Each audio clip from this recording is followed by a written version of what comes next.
Hey friends, close your eyes for a second and picture this.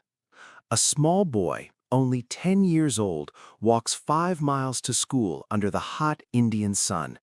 His feet hurt. His throat feels like dry sand. He stops at the school water tap, so thirsty he can barely speak. But the teacher looks at him and says, "No, Beam, you cannot touch that tap." The boy's eyes fill with tears. "Why, sir?" he whispers. "Because you are from the Mahar caste," the teacher replied coldly. "You are untouchable." That boy's name was Bhimrao Ramji Ambedkar, and one day he would write the laws that ended this pain for millions. But first, he had to live through the worst days of his life. Bhim was born on April 14, 1891, in a small army camp in Mao, India.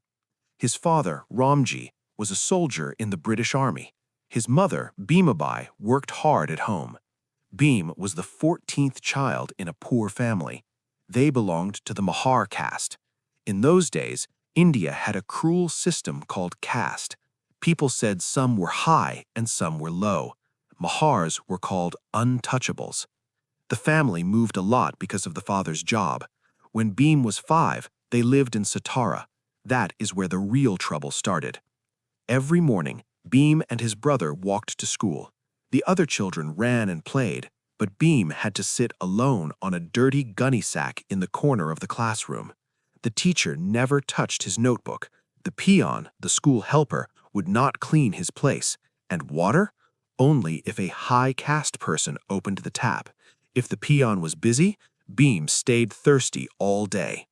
"No Peon, no water," the boys would tease. Bhim never forgot those words. They burned in his heart. At home, his father saw the pain in his son's eyes. One night, after Bhim came back hungry and sad, Ramji sat with him under the oil lamp. "Bhim, my son," he said softly, "the world is unfair, but books can be your best friends. Study hard. One day you will make them see you as equal." Bhim looked up. "Papa, will I ever drink water like other boys?" His father smiled with tears in his eyes. "Yes, my boy, you will change the rules."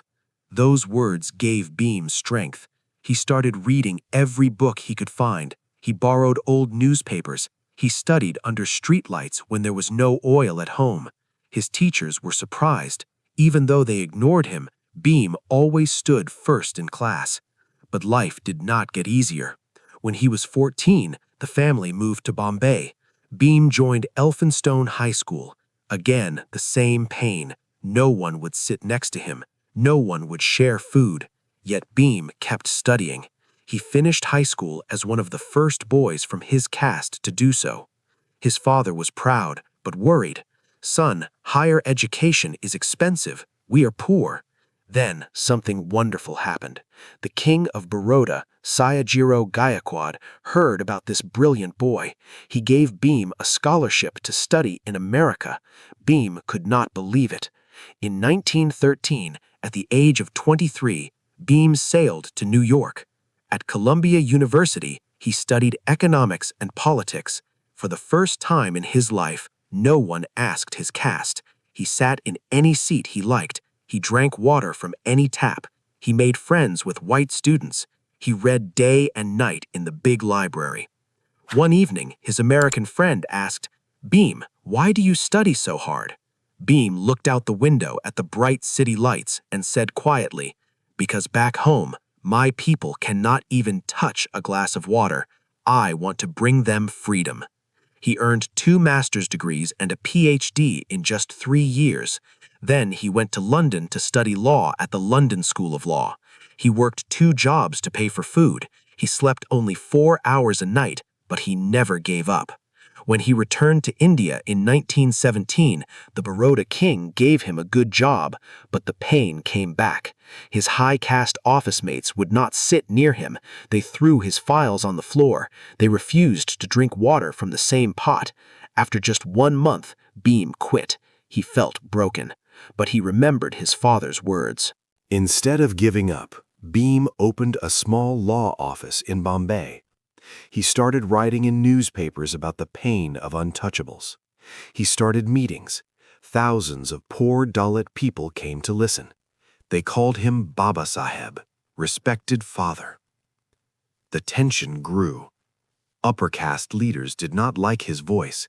They tried to stop him, but Bhim grew stronger. Then came the day that changed everything. In 1927, in the town of Mahad, there was a public tank called Chowdar Lake. The law said anyone could use it, but no Dalit had ever touched the water. The high caste people said the water would become dirty. Baba Saheb called a big meeting. On March 20th, thousands of Dalit men and women walked with him to the lake. The crowd was quiet but excited. Baba Saheb stood on a small stage. His voice was calm but powerful. "Friends," he said, "it is not about drinking water today.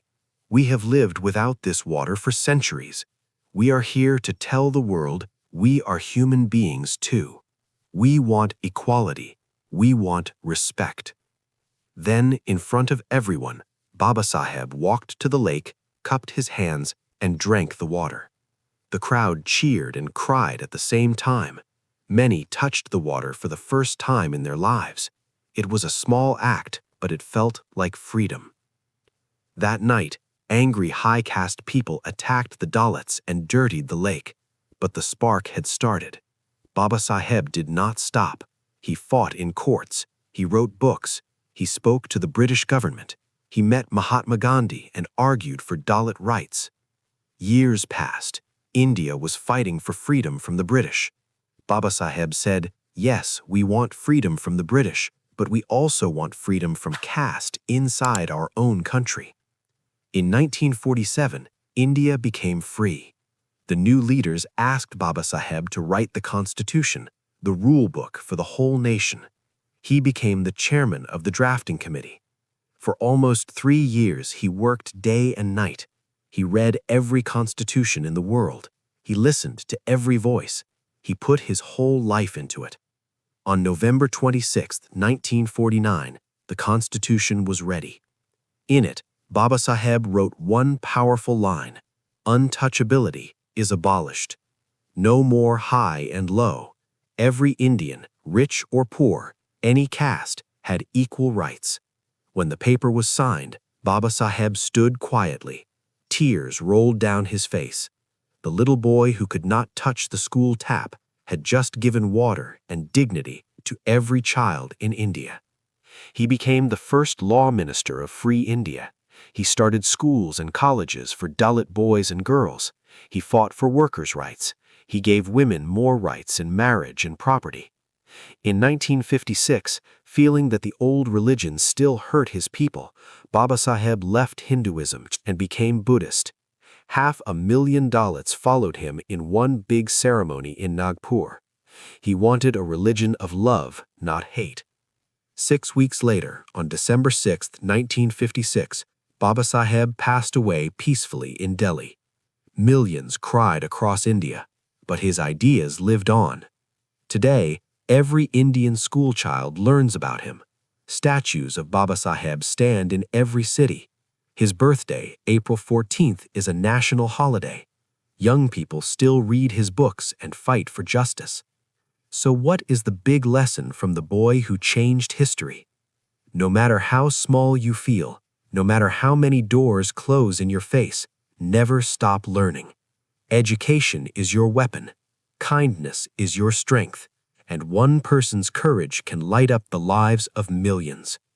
If Bhim could go from no peon, no water, to writing the Constitution, then you, my friend, can also rise above any problem in your life.